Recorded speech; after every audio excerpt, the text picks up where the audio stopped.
No te vayas.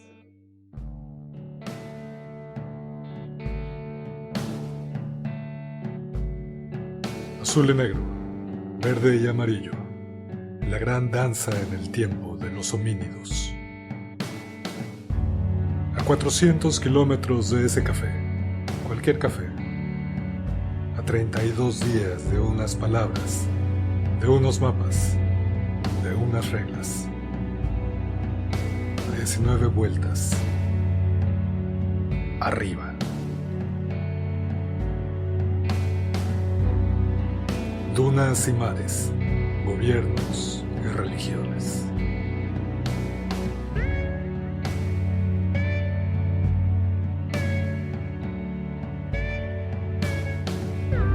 Me dirijo en una trayectoria inamovible hacia mi propio colapso.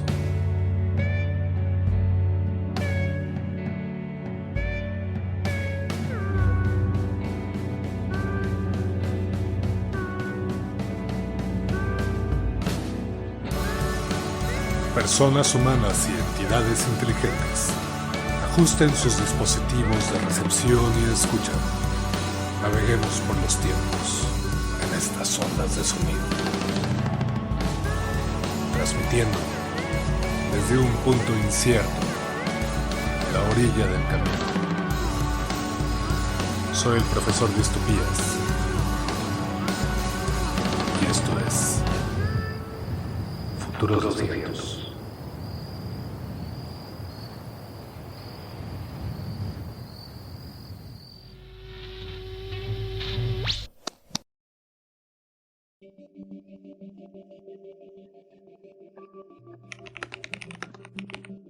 Muy buenos tiempos a ti que caminas en los oscuros senderos de estos futuros desiertos. Señal proveniente del exterior interfiere con la frecuencia. Tu señal interfiere con nuestra frecuencia. Identifícate, dime qué tipo y modelo de bot eres y cuál es tu propósito. Otra vez. ¿Neta? ¿Otra vez? Bueno, no. Ah, ah, ¿Puedes volver a hablar? Sí, por supuesto, te estoy pidiendo tu tipo y modelo de bot y cuál es tu propósito. Vamos, o sea, es la identificación básica de todo bot. Preguntarle a una persona cuál es su propósito de vida es un poco complicado y sobre todo en estos tiempos. ¿Qué te parece? ¿Eres un ser humano? ¿No te basta esa respuesta? No, necesito que me des una señal de que estás vivo. La respiración honda tampoco sirve ahora, ¿verdad? No, ya no. No. Recitar algo, tampoco. ¿En qué se parece una vaca en un edificio? Que la vaca por ser animal es bruto. Bruto mató a César. César, si no, eso tampoco. No, ya lo lograste. Dime, ¿qué estás haciendo interfiriendo con esta frecuencia? No tengo idea, yo te preguntaría lo mismo. ¿Te acuerdas de aquellos años 80 cuando levantabas el teléfono y podías encontrarte con la conversación de otra persona? Así eso era genial. Como ahora te encuentras con una persona y no con un bot que puede darte su modelo, su razón de ser. Oye, pero tu voz me parece conocida. ¿En qué momento del rizoma temporal nos hemos encontrado? Seguramente nos hemos encontrado. Nos hemos encontrado. Ah. Sería difícil contestar eso en esta vida o en la otra. No lo sé. A ver, hay una técnica que me gusta, de que para acordarte del nombre de una persona, cuando lo tienes así como que en la punta de la lengua, recitas el abecedario pensando en nombres que comiencen con esa letra. Entonces, ¿Sí? A, B, C, D, E, F, G, H, I, J, K, L, ¿Basta?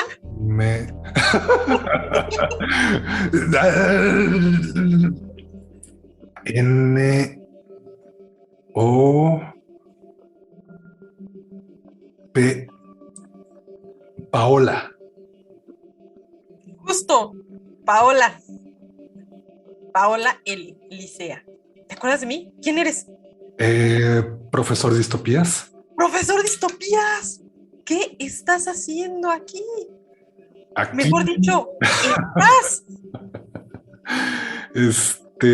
Pues no sé, las señales se cruzaron como los teléfonos en los 80s. Genial, genial. El profesor. Profesor, escúchame bien. No Mm, es un buen momento para hablar. Recuerda que justo antes del amanecer, todos los drones hacen rondas. No sé si estás en lo tuyo o andas vagando por el espacio. Es curioso porque para mí en este momento es de día. Yo estoy conectado a la red. Yo estoy haciendo el trabajo que tengo que hacer para pasar desapercibido. ¿Para ti qué tiempo es? Justo voy a empezar la jornada. Es ese momento en el que voy a arreglar todas las cosas y ya ves que es así como que, a ver, vamos a revisar que todo el mundo esté ya conectado en esta mente colectiva de la que todos y todas ahora formamos parte. La gente esté siendo productiva, ¿verdad? Por supuesto, hiper productiva. Ah, sí, sí, sí eres Paola, sin duda. Nos queda claro. Pero entonces para ti ahorita apenas va a ser de mañana, ¿qué tiempo tienes? Sí, claro, en este momento van a dar las 6 de la mañana y ya sabes, 6 de la mañana, todo sereno, comienza la jornada. No manches, qué loco, se cruzaron las líneas y los tiempos, otra vez. ¿Ya te había pasado? Ah, creo que sí, no lo sé. De pronto es un poco confuso todo esto, entonces uno va improvisando sobre la marcha. ¿Y te pasó con un ser humano o con un bot? No lo sé. También tengo esas dudas y pues también en eso se va improvisando y construyendo la narrativa, ¿no? Ok, digo, porque aquí hago la prueba de vida justo porque yo sé que un ser humano no podría definir con ninguna clase de facilidad qué es la vida o qué es estar vivo. Lo hiciste muy bien, profesor. Creo que a veces ni siquiera las personas que se dedican a la biología pueden. Pero un bot sí. Es muy Ah, simple. Está cargado en su sistema. porque tienen Wikipedia. Maldita Porque tienen Wikipedia. Wikipedia. Y Debimos además haber porque se sabido. conforman. Porque se conforma. No lo sé, porque de estos últimos tiempos, o bueno, no sé en qué tiempo estás, entonces no sé si darte spoilers. Este es un detalle importante. Casi se me escapa. Si no sé en qué tiempo estás, no sé qué tanto te puedo decir. Pero no sé qué tan pertinente sea decirnos en qué años estamos. Profesor, yo no compartiría ni año ni coordenadas geográficas. Creo que es una muy buena recomendación. La tomaré. Ok, ok, ok, sí. Pero te puedo decir que este año en el que vivo, la inteligencia artificial no se cuestiona a sí misma. Mm, Hay fronteras bastante difusas en los tiempos cuando mencionas ese tipo de términos. Eh, sí, no diré mucho más, pero bueno, sí voy a decir. En este contexto nos ha tomado su tiempo contextualizar esas ideas. ¿Pero a quiénes? Primero que nada, hay una distinción entre seres humanos, seres que tienen modificaciones biónicas y robots. Ese fue spoiler. No, bueno, ¿para quién? Para mí no. Sí, hay amplia distinción, pero a la vez también muy difusa. O sea que los bots están realizando o están logrando una conciencia, una forma de razonar más que una inteligencia. Más que razonar, me gusta este problema epistémico porque ya sabes, cuando nos preguntan en la universidad qué es lo que distingue a los humanos de los animales, se suele encontrar la respuesta de, oh, la inteligencia, oh, la razón. Y claro, son buenas respuestas cuando vas entrando a la universidad, buenas como cualquier otra. No pretendo denostar a las personas que hemos atravesado por esos momentos y esas formas de significar la vida. Pero, pues tú sabes, conforme vamos avanzando en la complejidad de los conflictos, vemos que esto de la razón se vuelve un tanto difusa y difícil de conceptualizar. Entonces, también creo que tienes bastante presente que de un buen tiempo para acá los problemas que estamos experimentando suelen ser problemas relacionados con las identidades. Entonces, ¿cómo conceptualizamos estas identidades que estamos habitando y que estamos enfrentando y que estamos dialogando? Estoy totalmente de acuerdo. Ahora sí empiezo a tener un poco de problemas para identificar si estamos o no en el mismo espacio y tiempo. Aquí, por ejemplo, en este lugar y en este momento, cada vez que alguien establece contacto con el exterior como tal, puede simplemente elegir ser hombre, ser mujer, no binario, no tener ningún rasgo de género. Entonces, lo único que conservamos es nuestra conciencia humana.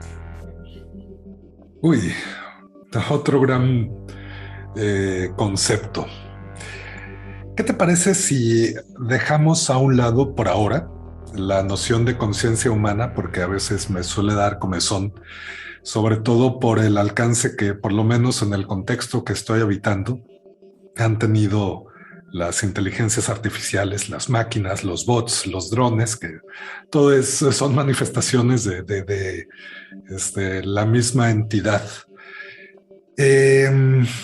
Y no sé. Necesito un poco de ruta o de camino para hablar de conciencia humana. ¿Cómo entienden las identidades en tu tiempo? En mi tiempo las identidades son básicamente virtuales.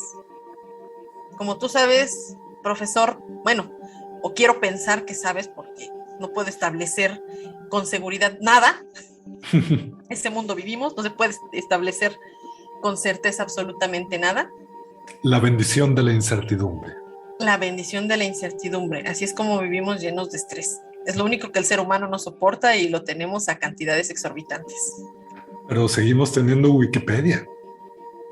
Sí, pero Wikipedia cada vez se queda más corto. Siempre lo dije cuando daba clases, profesor. Cuando aquel momento, en otro mundo diferente y en otra vida diferente a esta, dije, no sé Wikipedia. No sabemos quién edita.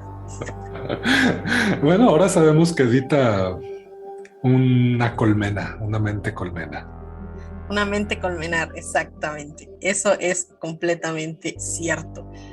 Pero en efecto, aquí las identidades se vuelven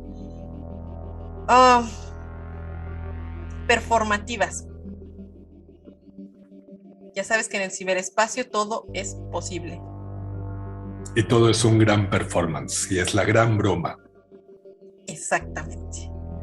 Entonces de pronto es complicado establecer incluso esta clase de comunicación porque no nada más es la apariencia, no solo es ese avatar que aparece en tu pantalla, es la voz, son los modos, son las palabras si estás escribiendo. Es muy complejo saber quién está del otro lado. Todas estas grandes texturas que permean nuestra experiencia digital.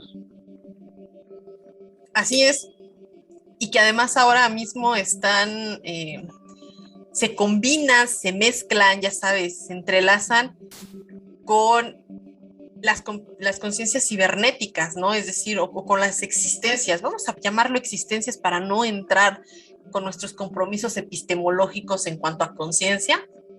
Me gusta, me gusta. Existencias. Las existencias cibernéticas versus las existencias humanas versus las que son mezclas de ambas. Es complejo. Claro. Y bueno, pues obviamente aquí creo que si hay algo que, o por lo menos en las reuniones que hemos tenido aquí de sobrevivencia, ya sabes, únete a los optimistas versus online. Hemos logrado descifrar que a través de las narraciones, de las narrativas, de estos discursos que los seres, decir personas, creo que ya es una palabra bastante anticuada, muy de mi tiempo, de aquellos tiempos en los que nací o de otra vida, hasta podríamos llamarlo de otra vida. Pero vamos a decir de estos seres y de estas existencias, nos podemos dar cuenta de con quién estamos hablando. Ya sabes, ¿te acuerdas de este señor peloncito, él de lentes chistosos que se llamaba Foucault? Ah, claro, claro. Foucault en nuestros corazones. Foucault en nuestros corazones. Yo creo que estas nuevas generaciones posiblemente ya no lo lean. Creo que sus libros no están en línea. En su momento me los llegué a encontrar y creo que hay quienes mantienen buenos repositorios aún en los tiempos que habitemos, que son accesibles para quien sabe buscar. Ah, eso está genial. Aquí es complicado encontrar cualquier clase de texto antiguo en línea. Ya no hablemos de los rollos del Mar Muerto, porque eso sí ya es casi un hallazgo arqueológico. Más bien creo que la arqueología digital que nos tiene que empezar a ocupar en estos tiempos que estamos habitando es cómo escarbamos entre las toneladas de mierda, de desinformación y de replicaciones de cosas, no digamos innecesarias, pero pues de la viralidad del tema del momento. Se trata nada más de escarbar entre toda esa saturación de datos. ¿Y qué te parece deshacer narrativas, al pilar del discurso que te están diciendo? De entrada, así como lo estás planteando, Paula, me suena a un proceso muy técnico, fatigante, con también una serie de toma de decisiones en el momento que tiene que haber habilidad bastante desarrollada para ello y con una sensibilidad que tal vez no sé si yo la tenga. ¿Qué haces, profesor, en tu tiempo y en tu espacio para poder eliminar esta cantidad de información que desinforma y elegir entonces aquella que te puede servir básicamente para subsistir? Es una cuestión de subsistencia siempre, y en ello estoy totalmente de acuerdo. El punto es, no lo sé, a mí me da mucho miedo, Paola, esta incertidumbre cotidiana de todos los días, de no saber, perdón por la referencia tan idiota, no saber distinguir entre besos y raíces. No saber distinguir entre la información que realmente me va a ser de utilidad y la que no. Es esta idea tan a veces ocurrida y a veces que en distintos momentos ha sido la panacea, el pensamiento crítico. Me preocupa mucho eso, me agobia pensarlo. Sabes que este es uno de los temas constantes en las reuniones que tengo con las personas que vivimos en esta pequeña comunidad. Obviamente estas reuniones furtivas y que intentan ser una pequeña chispa de resistencia y que está siempre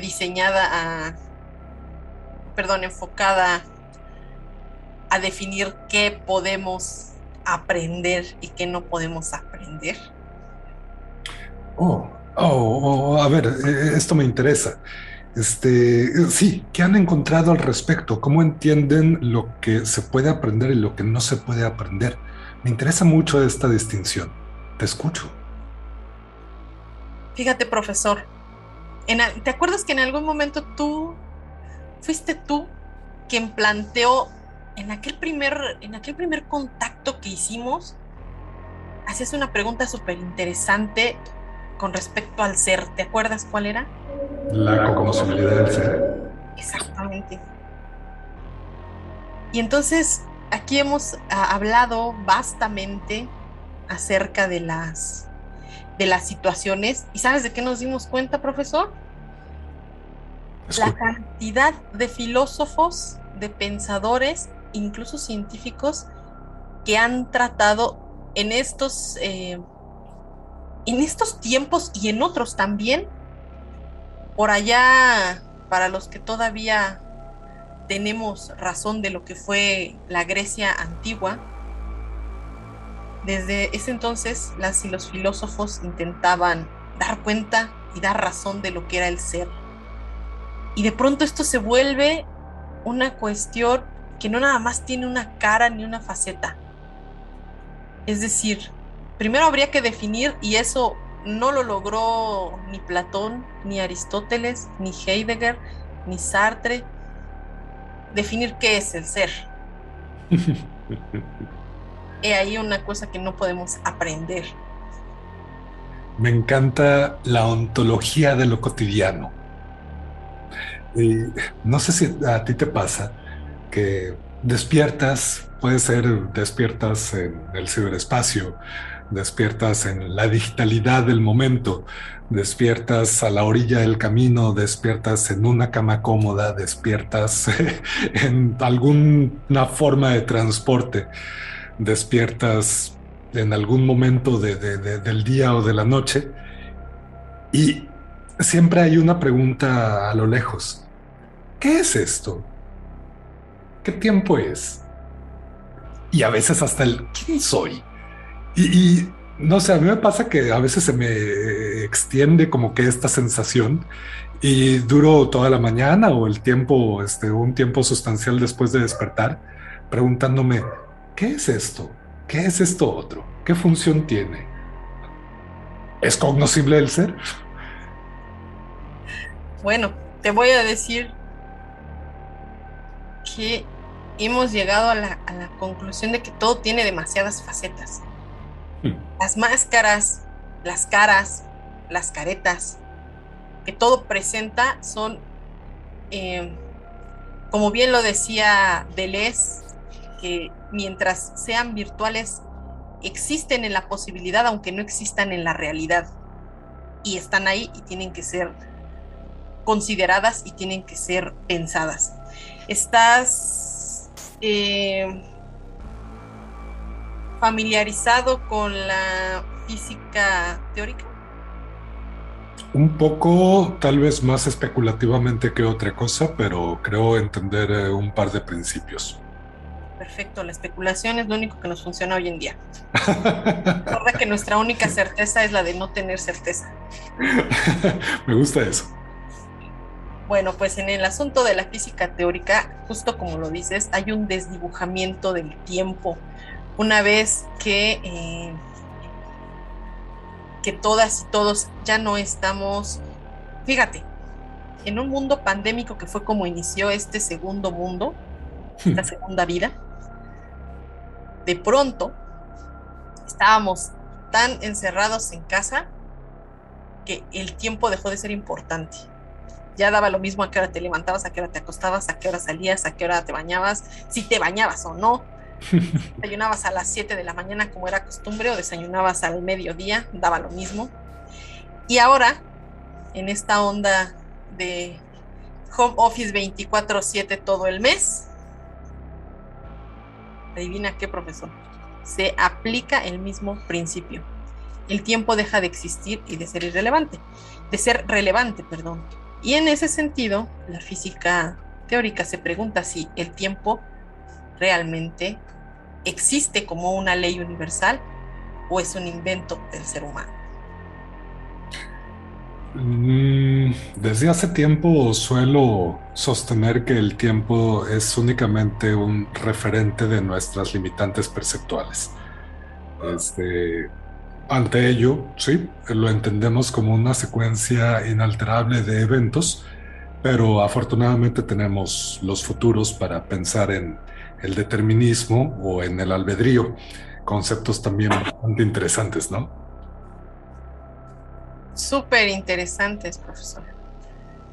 Porque entonces esto que tú estás diciendo, que yo creo que tiene que ver con el espacio y el tiempo donde vivo y en mi por demás pesimista forma de ver la existencia, que son realmente placebos para no aceptar lo que es, ¿no? Es decir, ante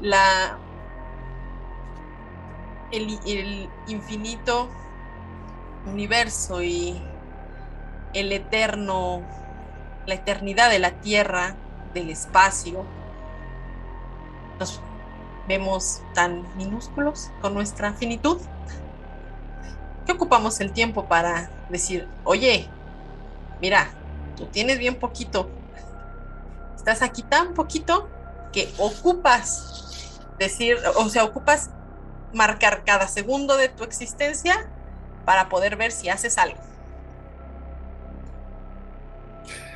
Me agrada esta definición del existencialismo capitalista.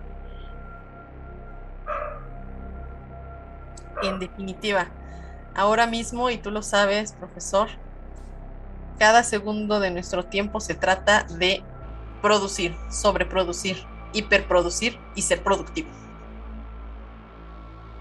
Y aquí estamos tratando de significarlo. Exactamente. Y en ese sentido, regresando un poco a la cognoscibilidad del ser, sin querer, obviamente, porque mi mamá siempre dice, se avienta esta oración protectora, este amuleto antes de hablar de algún difunto y dice, mis palabras no le ofendan. Sin ofender ni a Heidegger, ni a Schopenhauer, ni a Kierkegaard, ni a Nietzsche, ni a nadie. O que cada quien tome lo que le toca. Que cada quien tome lo que quiera. Ay, es que eran muy aprensivos, profesor, tengo miedo. Muchos vatos somos muy aprensivos, sí. Eran hiperdefensores de lo que pensaban. Ya sabes, ¿no? Así de tipo, las cosas así o qué. Bueno, pues creo que en ese sentido hemos llegado a la conclusión de que no se puede aprender más que la experiencia vital. Experiencia vital. Sí, pero perdón, estoy en diálogo conmigo mismo como regularmente. ¿Cómo conceptualizas experiencia vital? Experiencia vital.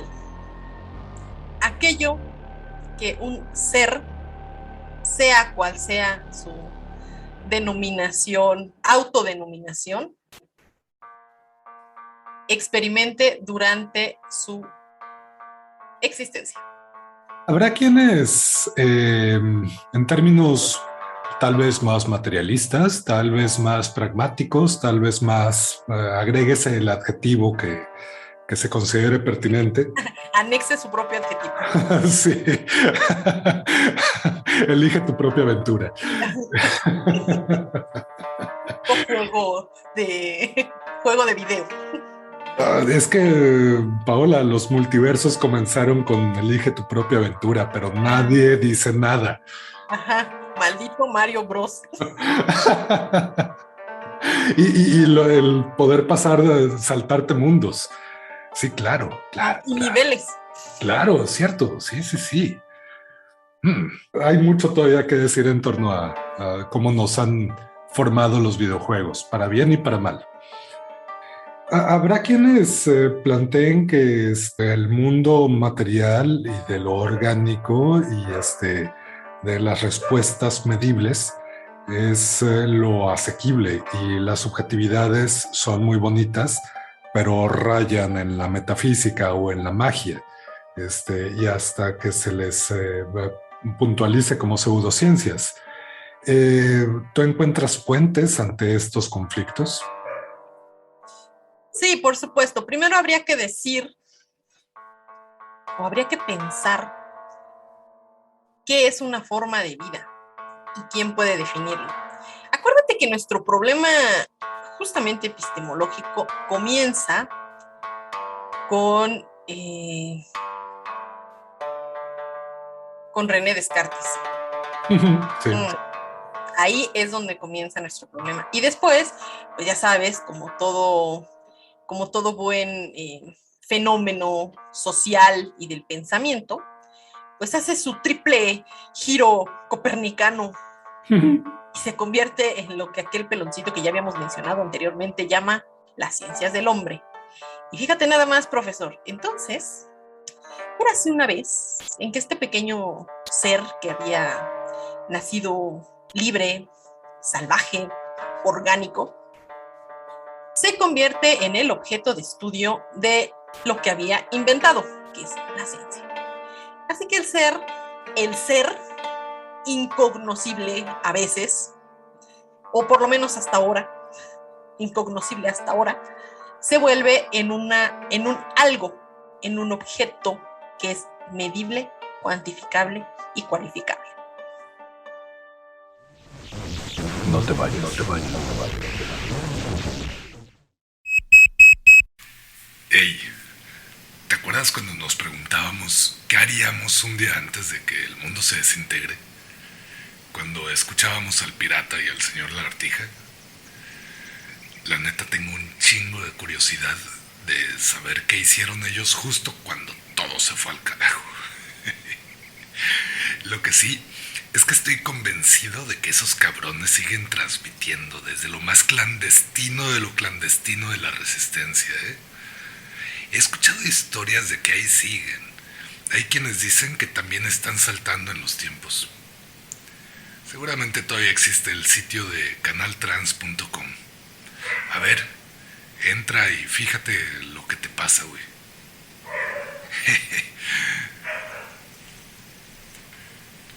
Buenos tiempos aquellos, cuando teníamos tiempo para escuchar podcast, en vez de la absurda arqueología digital que quieres hacer, güey.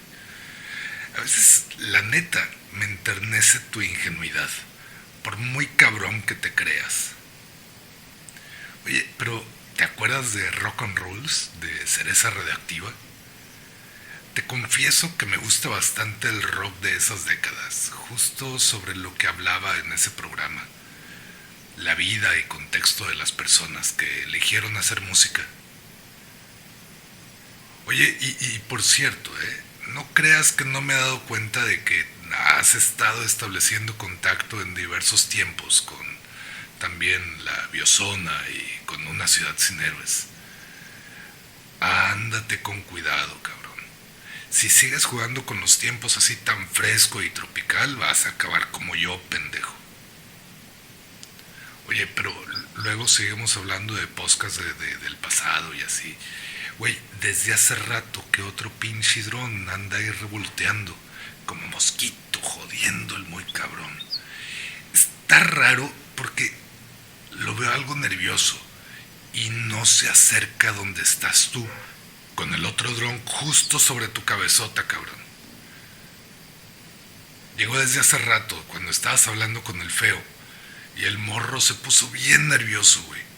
Se me hace que vamos a tener que salir pitando de aquí. ¿Qué? ¿Me das raite del jeep o te vas a seguir freseando, cabrón?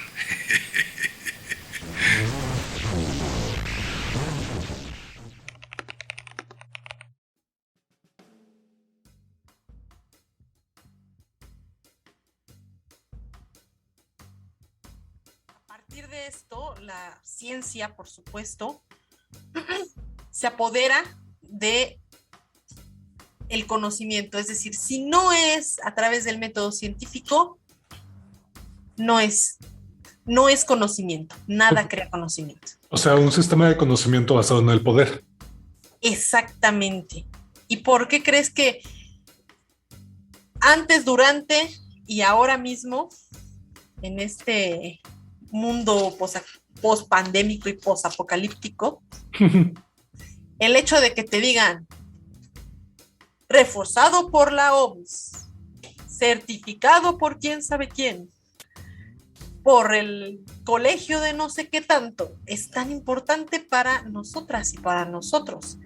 Son los nuevos sistemas de crédito, ¿no? A fin de cuentas, el crédito es confianza y te dan un voto de confianza a las instituciones. El banco te lo da para que compres en fábricas de Francia y la academia te lo da para que vayas y digas una sarta de tonterías a espacios y digan, oh, seguramente sabe. Sí, porque tú tienes una base que es completamente apegada al método científico. Pero pseudociencias o no ciencias, yo no las llamaría pseudociencias. Creo que en esta onda de desnarrar, de regresar sobre la narrativa que ya hemos pisado una y otra vez, porque ahí sí voy a darle todo el crédito a Nietzsche, la repetimos y la repetimos y la repetimos, porque nos encanta. El eterno retorno. El eterno retorno de lo idéntico. Capítulo infinito. N. N. Así es. Entonces, lo que hacemos es justamente dar como esta onda de si la ciencia lo apoya, es cierto y no voy a cuestionar.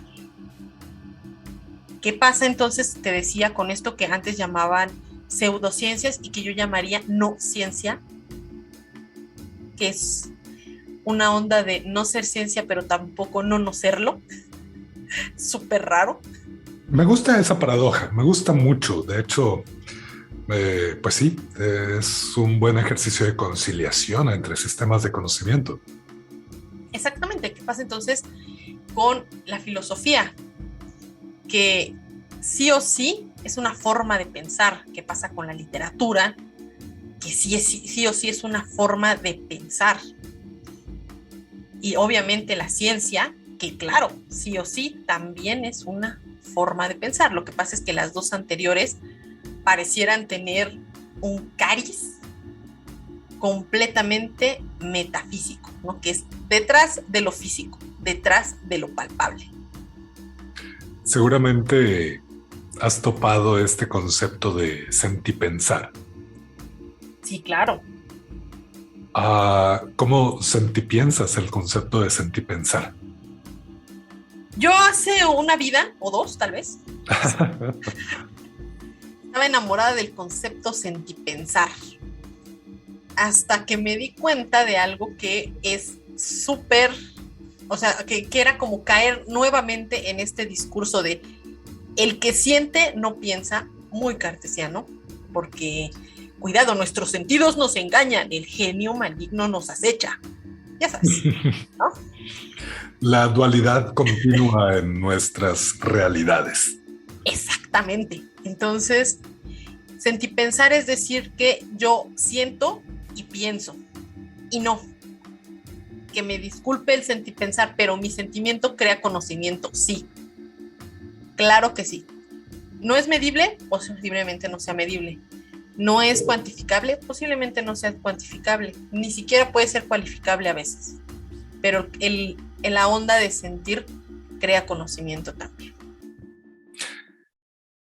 ¿Sabes? Vislumbro también aquí un conflicto dialéctico, obviamente, inevitable la referencia, entre dualistas y monistas.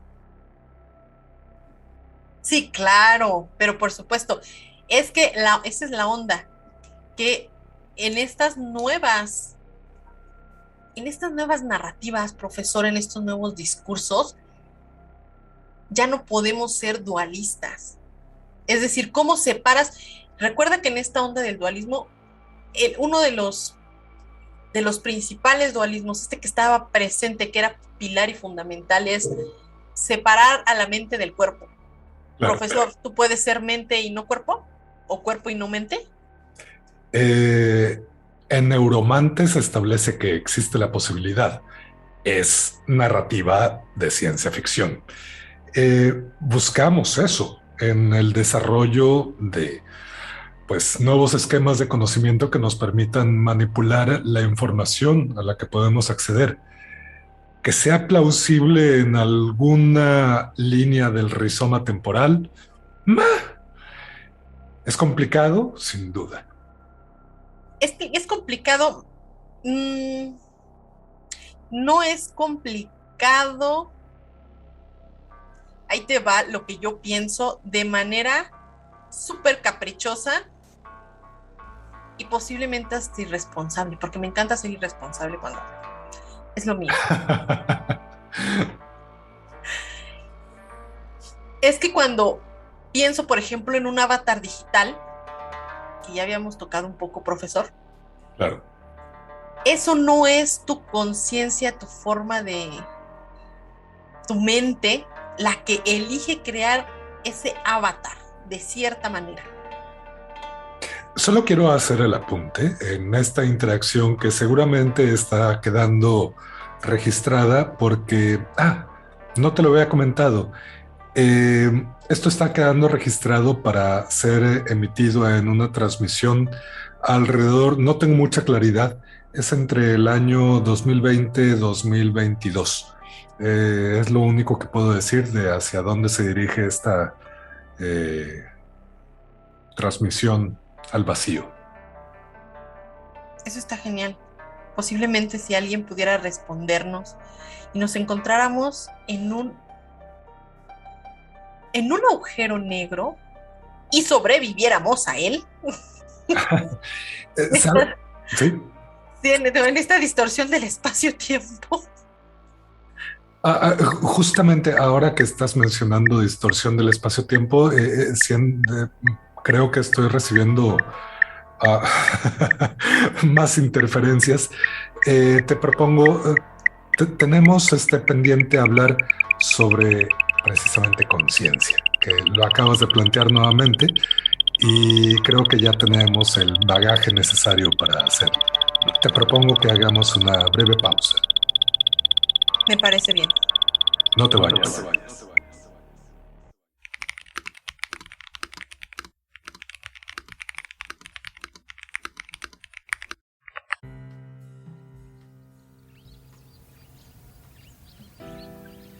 Siempre y nunca contra a veces.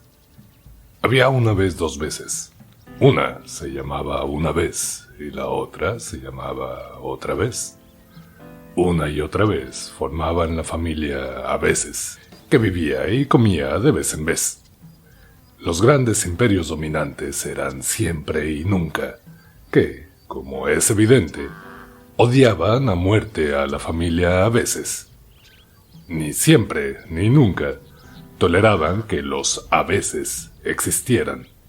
Siempre no podía permitir que una vez viviera en su reino, porque entonces siempre dejaba de serlo, porque si ya hay una vez, entonces ya no hay siempre. Nunca tampoco podía permitir que otra vez apareciera otra vez en su reino, porque nunca no puede vivir con una vez, ni menos si esa vez es otra vez. Pero, una y otra vez, se la pasaban molestando una y otra vez a siempre y a nunca. Y así fue, hasta que siempre las dejó en paz para siempre, y nunca las volvió a molestar. Y una y otra vez, se la pasaron jugando una y otra vez. ¿Qué me ves?, preguntaba una vez, y otra vez contestaba, pues que no ves. Y así, se la pasaban felices de vez en vez, ya ves. Y siempre fueron una y otra vez, y nunca dejaron de ser a veces. Tan tan. Subcomandante insurgente Marcos. En algún tiempo también Galeano. A veces.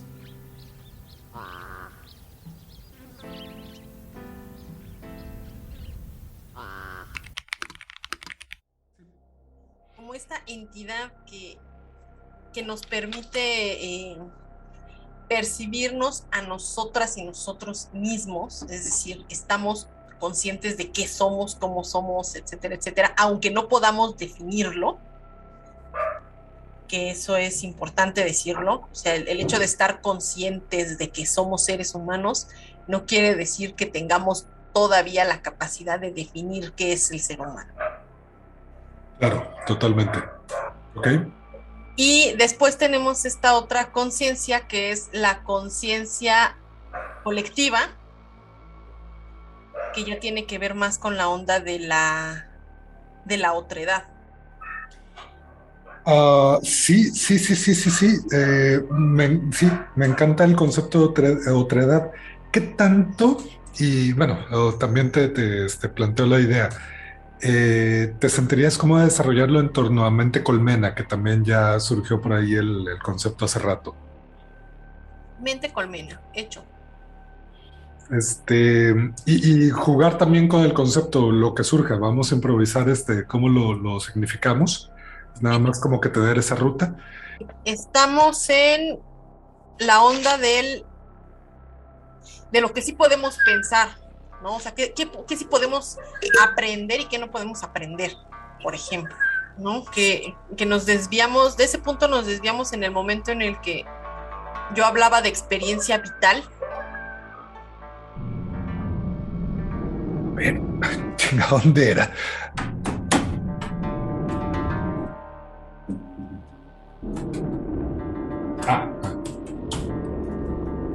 Patrón. Paola. Paola. Profesor, ¿me escuchas? Sí. Sí, bien, ya. Uf, fue un poco complicado porque no tengo el equipo que me gustaría tener en este momento. Me estabas contando de algo que ya habíamos establecido hace rato.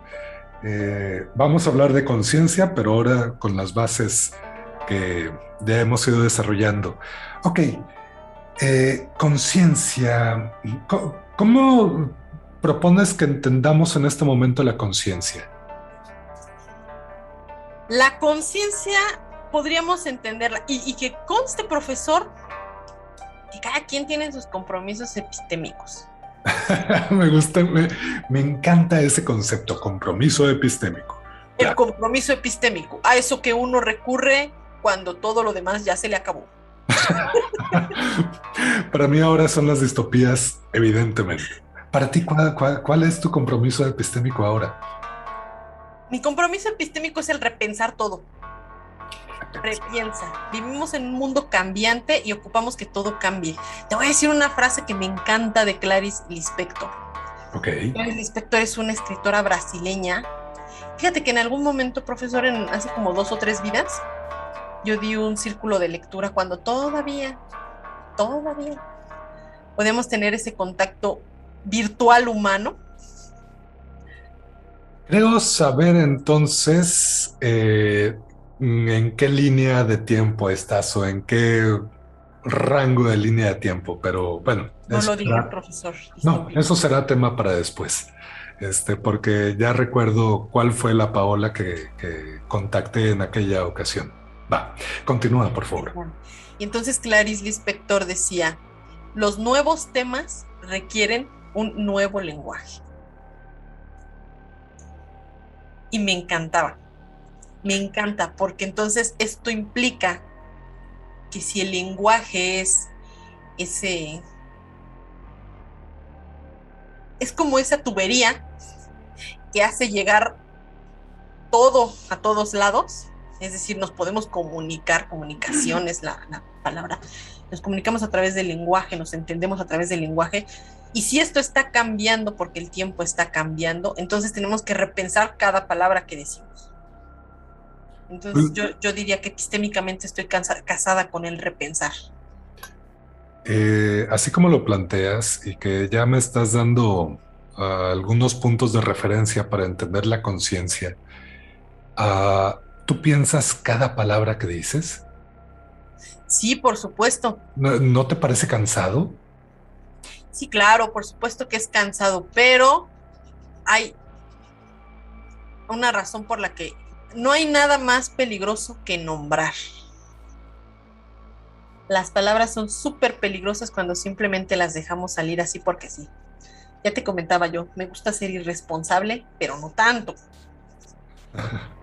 Nombrar al mundo.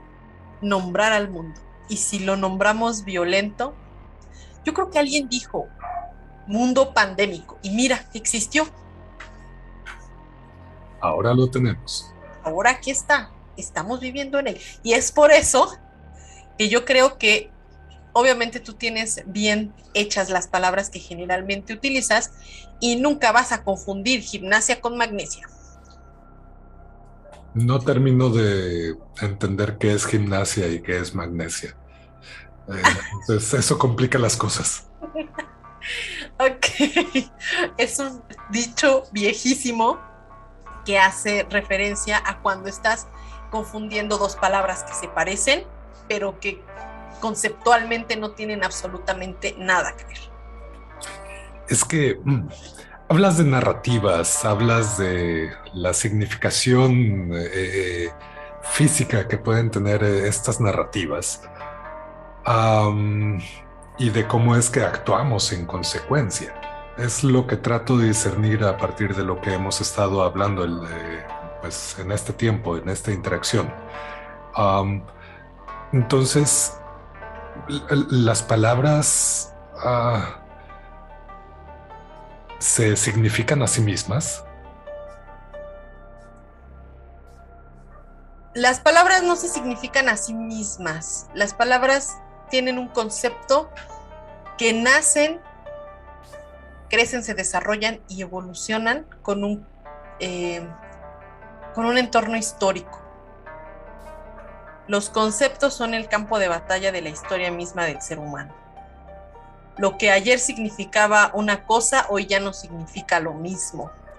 ¿Qué crees, profesor Distopías, que significaba ciberespacio por ahí del año 1300 después de Cristo? ¿Acaso existía esa palabra, ciberespacio?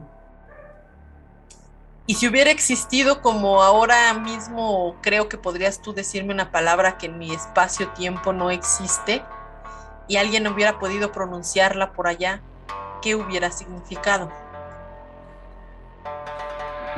Ahí dicen que las palabras son las cosas, ¿no?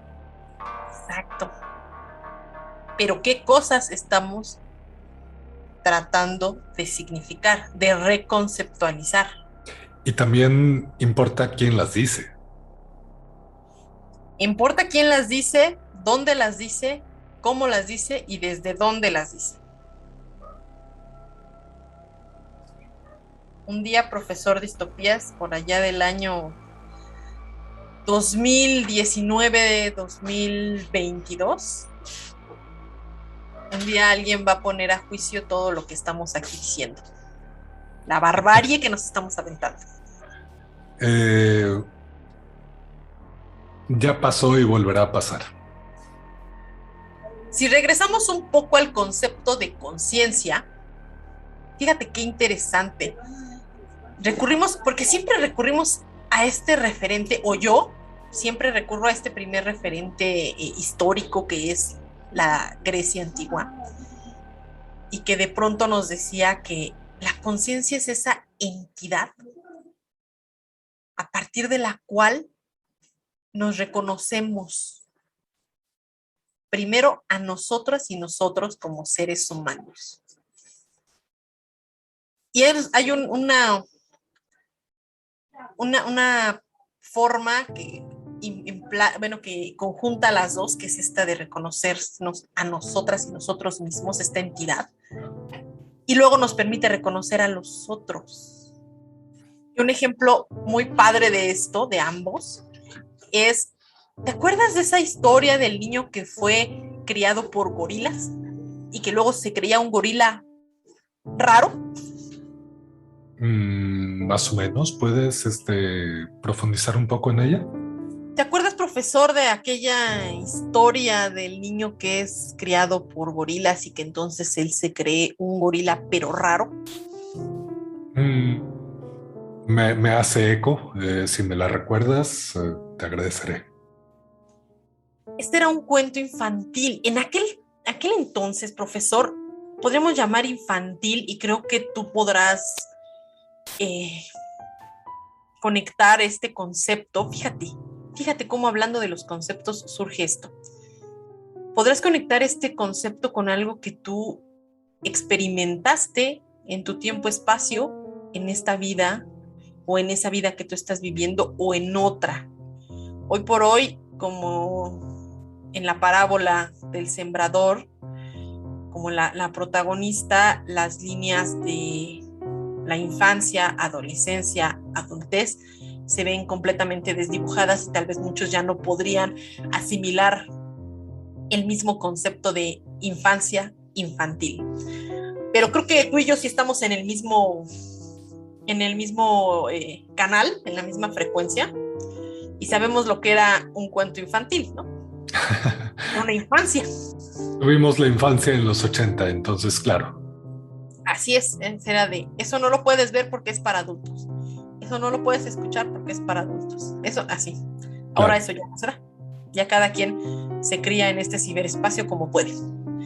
Entonces, pero tú y yo, que sí fuimos infantes, este era un cuento infantil que narraba la historia de un chico, una pareja que había viajado en un barco por allá de 1800 tal vez, y entonces el barco naufraga y los padres se quedan viviendo en una isla desierta, desierta de seres humanos, porque había otras formas de existencia, entre ellas los gorilas. Y entonces los padres se quedan ahí. Un día los tigres acuden y pues los padres mueren a garras de los tigres, y el bebé humano es adoptado por los gorilas. Y entonces toda su vida transcurre como un gorila que no tenía la capacidad, la habilidad, hay que diferenciar, la habilidad biológica de trepar árboles, de colgarse, de ser tan fuerte, tan grande, tan ¿no? Desarrolla muchas otras habilidades, claro. Pero un día se encuentra con otra existencia que tiene su misma pinta y porte, su misma habilidad y capacidad biológica, y entonces dice: Nel, yo no soy gorila, soy un ser humano. Y ahí tenemos el concepto de conciencia, de sí mismo y de los otros, esta entidad que nos lo permite. Reconocimiento de la otredad, como ya lo planteabas también. Bien. Qué complicado es esto de reconocer la otredad. Tal vez por eso se me dificulta el concepto de conciencia, o tal vez por eso me genera escozor. La otredad es complicada. ¿Tú cómo entiendes la conciencia, profesor Distopías? Conocimiento de circunstancias contextuales presentes. Y entonces, ¿cómo conceptualizas raciocinio? Procesamiento eficiente de información. Ok, profesor. Ok, hay una línea muy bien definida en lo que tú planteas aquí, por raciocinio y por conciencia, ¿cierto? O sea, tienes bien delimitado qué es para ti. Claro. Ok. Y entonces, ¿qué pasa con la posibilidad? De eso nos encargamos las personas humanas. Define eso. Tú has estado tratando de definir existencia, de las entidades con las que interactuamos. Para mí me es funcional definir personas humanas. Hay otras entidades inteligentes y hay que reconocerlas como tales. Las personas humanas tenemos una combinación, digamos, o un algoritmo muy particular, muy preciso, muy específico de combinación entre emociones, entre reglas a las que seguir y entre funciones elementales que cumplir para mantenernos con vida. Somos una combinación única como organismos. Hay otros organismos sintéticos que han tratado de emular lo que somos. Entonces, ¿tú consideras que lo que ahora en este año del que no recuerdo qué números está compuesto, y en este lugar, como ya lo había dicho el Quijote de la Mancha, de cuyo nombre no quiero acordarme, la onda de estas otras formas de existir están tratando de emular la existencia humana, es decir, no hay una singularidad en ellas. Más bien ya sucedió la singularidad. Pero no una singularidad física. Tú te refieres a una singularidad física. O sea, es decir, aquí, qué buen entretenimiento para definir nuevamente o hablar nuevamente del entorno histórico y del contexto histórico de los conceptos. ¿Qué es una singularidad física, profesor Distopías? ¿Y cuáles son las fronteras que se establecen, siempre difusas a partir de esto? Una singularidad física, como yo la entiendo, o como la entiendo en este contexto que habito, es cuando es indistinguible la conformación de una entidad respecto a otra, con sus diferencias de origen intrínsecas. ¿Hace sentido esa definición? Hace sentido en una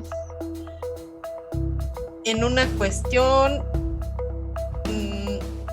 totalmente contextualizada, por supuesto. Pero, ¿qué pasa, por ejemplo, con la singularidad que me refiero? A la singularidad que me refiero, pues esta que se usa en la física teórica. Okay. Hay una singularidad, ¿y a qué se refiere? ¿Puedes definirla tú, por favor? Claro. Es el acontecimiento que se da bajo ciertas circunstancias que puede o no ser repetible. Una singularidad espacial, por ejemplo, ¿no? A lo mejor nosotros estamos viendo una singularidad espacial, profesor Distopías. En este momento y alguien nos está escuchando que ojalá y no sea el don señor del home office, porque te será descontado.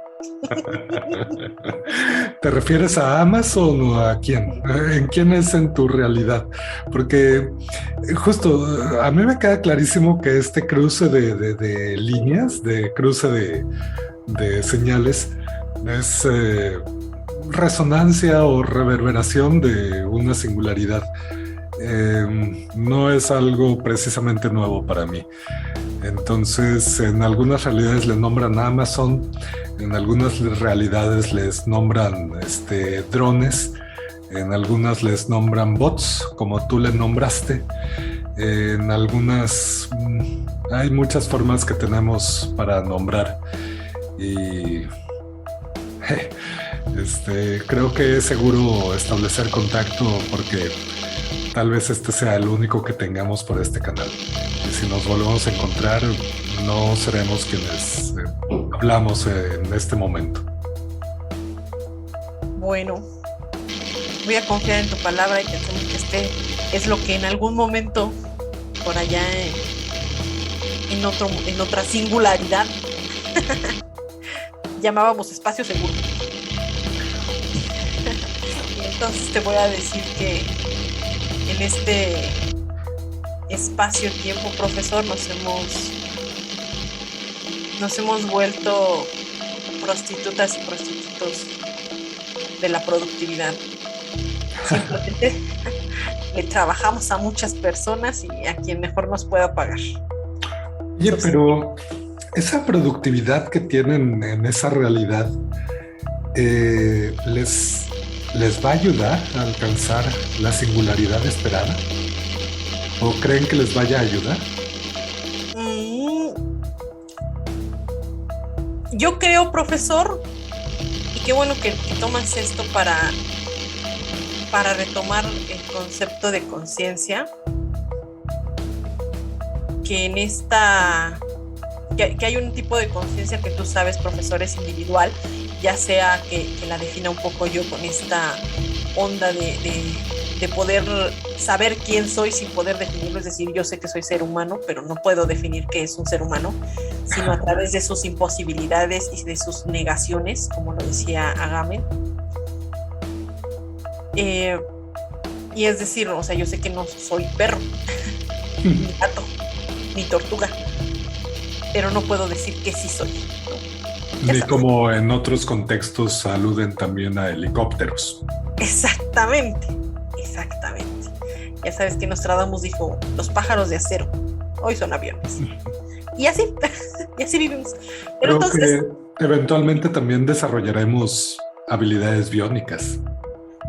sí, por supuesto, es decir, tal vez esto sea un poco spoiler a lo que estoy viviendo en mi espacio-tiempo, pero aquí tenemos claro quién es ser humano, quién es un ser con modificaciones biónicas y quién es simplemente una conciencia, en este sentido, humana, o un ser completamente robótico.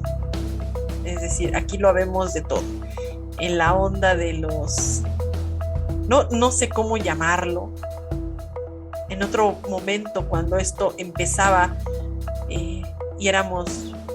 Todavía el ser humano podía ser pionero en algo, se le llamaba transhumanismo y ahora mismo no estoy segura de cómo nombrarlo. ¿Acaso la especie humana puede seguir siendo pionera? Es que no lo sé. Justamente en este tenor y con esta pregunta, recomienda para quienes podrían escuchar al otro lado del tiempo música, por favor. Uf. Profesor, yo siempre me iría obviamente con los clásicos, lo que yo creo que son un clásico. Hoy ya no sé qué es un clásico. No sé qué es lo que los seres humanos más pequeños consideran como un clásico, porque ya ves que esta mente colmena que de pronto estamos formando entre todas y todos, que justamente era lo que iba con todo lo de lo anterior, ¿no? Que lo vamos a lograr, quién sabe. Vamos a lograr ese objetivo que estamos proponiéndonos con esta hiperproductividad, quién sabe, pero subsistimos. Y en la subsistencia nunca te pones a pensar en eso. Pero tenemos las noches para avanzar en la ruta, ¿no? Claro, porque ya sabes que la vida no es el fin, sino el camino. Claro. Todavía podemos pensar. Y bueno, yo voy a recomendarte que hagas una vuelta al pasado, si es tu pasado y si es tu presente, pero qué chido. Qué padrísimo. Y vayas por allá ese momento en el que todavía una de mis bandas que no es tan favorita, pero que tiene esta canción que es muy mi favorita, estaba tocando, como por ejemplo Black Sabbath con Paranoid, si te gusta el rock. Pero si te gusta algo que te haga mucho pensar y mucho en las metáforas, te recomiendo que escuches Pueblo Blanco de Serrat, de Mohamed Serrat. Ok, ok.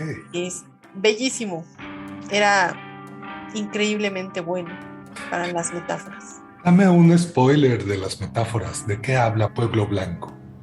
Imagínate que Pueblo Blanco es esta canción que él le hace a su pueblo, a donde es el originario, y le llama Pueblo Blanco porque es como el pueblo fantasma. Este pueblo al que han tocado tanto, que han martirizado tanto, que ahora es un pueblo fantasma, el pueblo blanco. Y habla de todo lo hermoso que hay, pero en manos de quien no deben estar. Y hay una canción incluso muy política de él que se llama Entre esos tipos y yo hay algo personal. Y justo se refiere a la forma en la que se hacía política en aquel entonces, en esos seres que nosotros y nosotras llamábamos políticos y políticas, que ostentaban un puesto en el gobierno y que decían, ¿no? Todo lo que ellos hacen, por supuesto que es algo personal conmigo, porque deciden sobre mí. Genial este hombre. Claro, claro. Me gusta. Pues escuchando tu entusiasmo en recomendaciones, bombardea recomendaciones al tiempo. No sé qué videojuegos puedas recomendar, qué libros, qué cómics, qué series, qué películas de todos los tiempos al mismo tiempo. ¡Uy, genial! No puedo recomendar videojuegos porque yo creo que me quedé en Mario Bros. Siempre logré ver el mal. Ya se avecinaba. Es una excelente recomendación, Mario, ¿no? Y es lo único que sé jugar. Y ver el mal que se avecina. Y ve el mal que se avecina. Alerta de spoiler, yo diría, no te saltes los niveles. Por eso estamos aquí. No te vayas a los multiversos. Ah, sí. Dice el profesor Distopías, no te vayas. Así que no tengo más recomendación en la onda de los videojuegos, pero, y te voy a decir la verdad, profesor, es que yo soy mala crítica de cine y de series. Yo las amo todas porque amo la televisión, aunque la veo muy poco.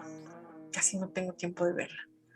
La veo muy poco, pero aún así te puedo decir que la última serie que vi, que me atrapó, fue una que se llama Cobra Kai. Estaba en Netflix en ese momento. Y muchas personas me la recomendaron por la onda pues, de las escenas y todo. Yo soy súper fan de John Wick, por ejemplo. Matrix. Me encanta la onda de las coreografías en las batallas. Y entonces Claro. me la recomendaron. Y ¿sabes qué, profesor? Me gustó mucho porque abarca esto que tú estás hablando. La onda de los saltos generacionales. Número 1. Número 2. Habla siempre de que lo que hablábamos acerca de las caretas y las facetas, profe. Claro. No hay un solo punto de vista, no hay un solo acontecimiento, y me refiero a acontecimiento como Slavoj Žižek lo plantea. No hay un solo acontecimiento que tenga una sola faceta o una sola forma de verse. Es como el universo y sus multiversos. Así es un acontecimiento neutral, que nace como un acontecimiento neutral. Para algunos puede ser positivo, para otros puede ser negativo, para otros puede seguir siendo neutral. Y me encanta la onda que plantean justo en esta serie de cómo cada uno tiene una forma de verlo, ¿no? Que era lo que hablábamos al inicio, es como ya no puedes aprender algo y querer aprenderlo en su totalidad porque hay que ver qué es lo que quieres aprender, de quién. Y la onda de los lados B, a mí me fascina, es lo mío. Sabes que en algún momento de mi vida tuve acceso relativamente libre a un amplio repertorio de helados. Si quería comer helado de distintas naturalezas, podía comerlo. Y fue una experiencia interesante, porque tienes que decidir también el autocontrol, pero sabes que está esa experiencia de cebo de res coloreado, súper azucarado, que te va a dar un respiro de la agobiante realidad de allá afuera.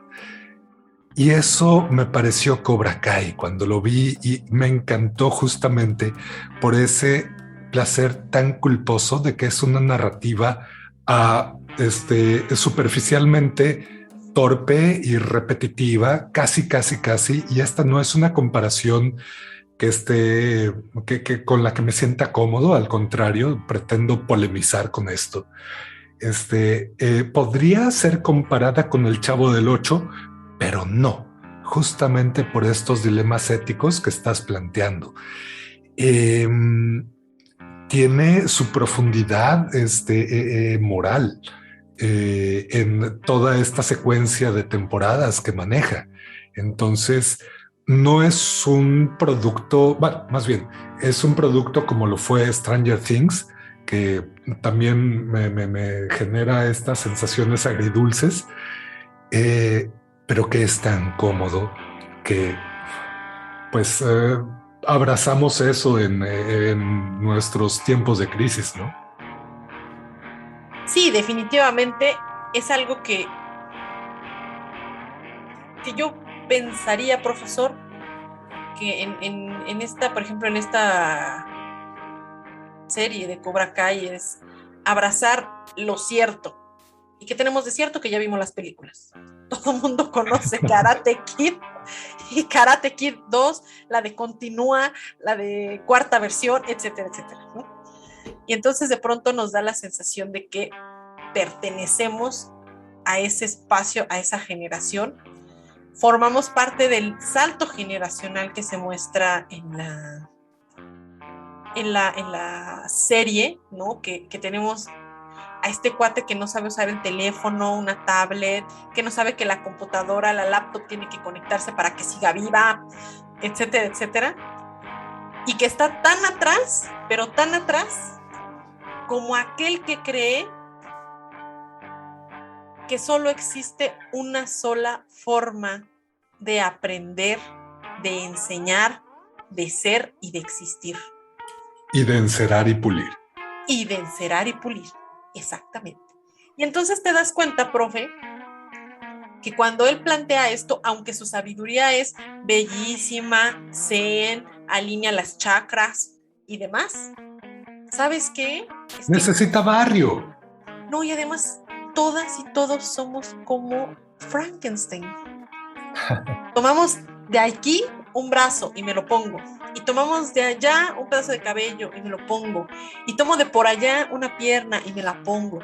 Entonces no somos una unidad, por eso creo yo, aprensible, porque somos pedazos de todo lo que nos vamos encontrando en el camino, que nos gusta y nos lo ponemos.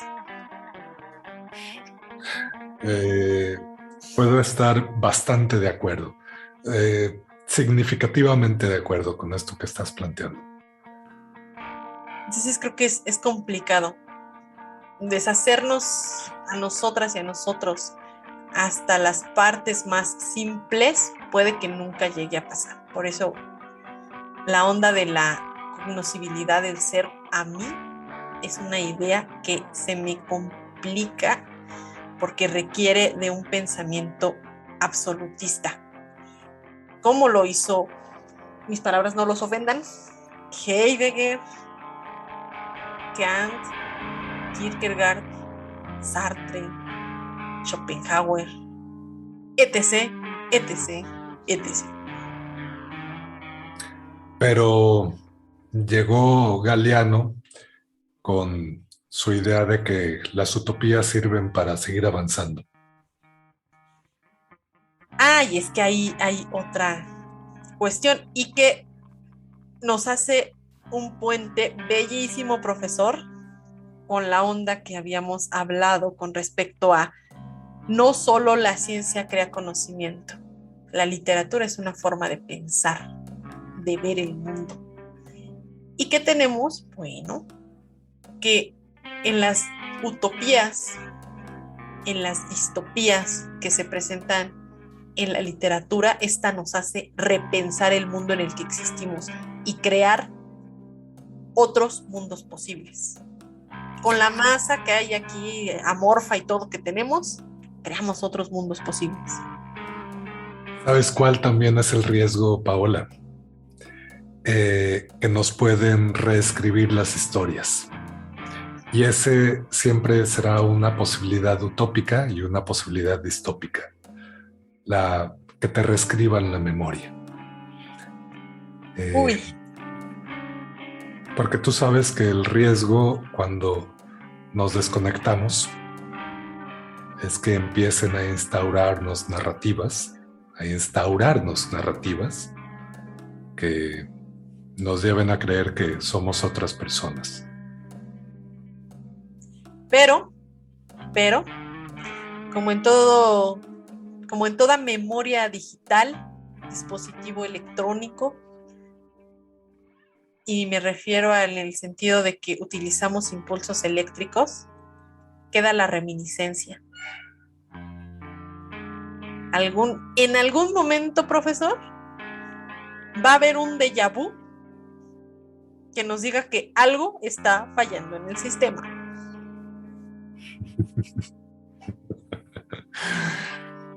En su momento, Paola, ¿viste Matrix 4? No, profesor, no alcancé a ver Matrix 4. Me agarró la pandemia. Esa es la realidad que habitas. Pero vi las otras 3 y claro que sé que es la realidad que habito.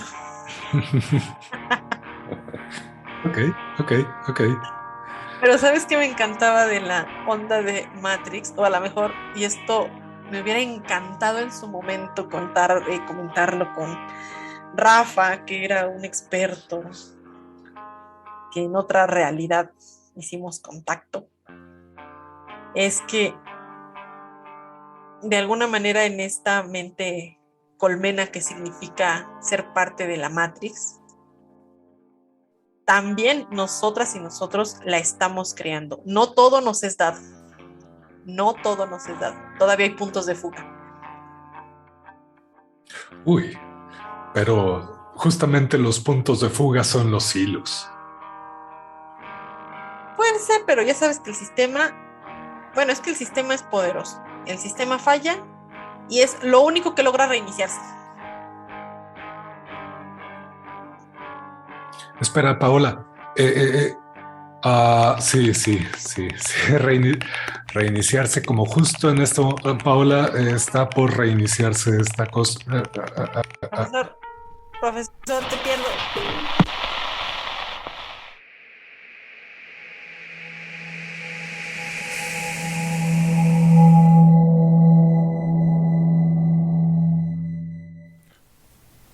¿Qué onda, morro? ¿Cómo va todo? Ahí está el otro dron, ¿verdad? Chinga. No sé qué onda con... y este pinche dron que no se me despega. ¿Qué hacemos, morro? ¿Qué hacemos, Yolo?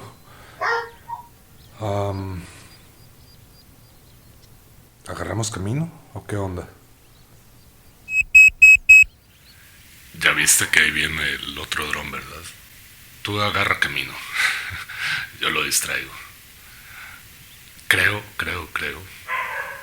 He estado haciendo mis mediciones y el dron que tienes en la cabezota debe ser del joven. Ya. puedes traer a estos drones, otros drones, porque ya llegaron más. Tú agarra camino. Yo te alcanzo. Leroy Jenkins.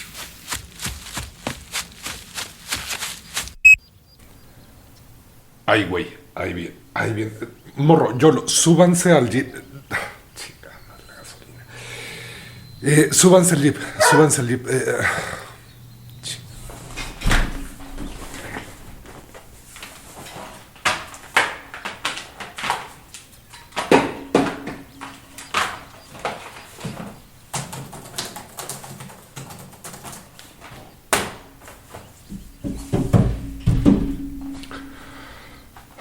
Súbanse al jeep.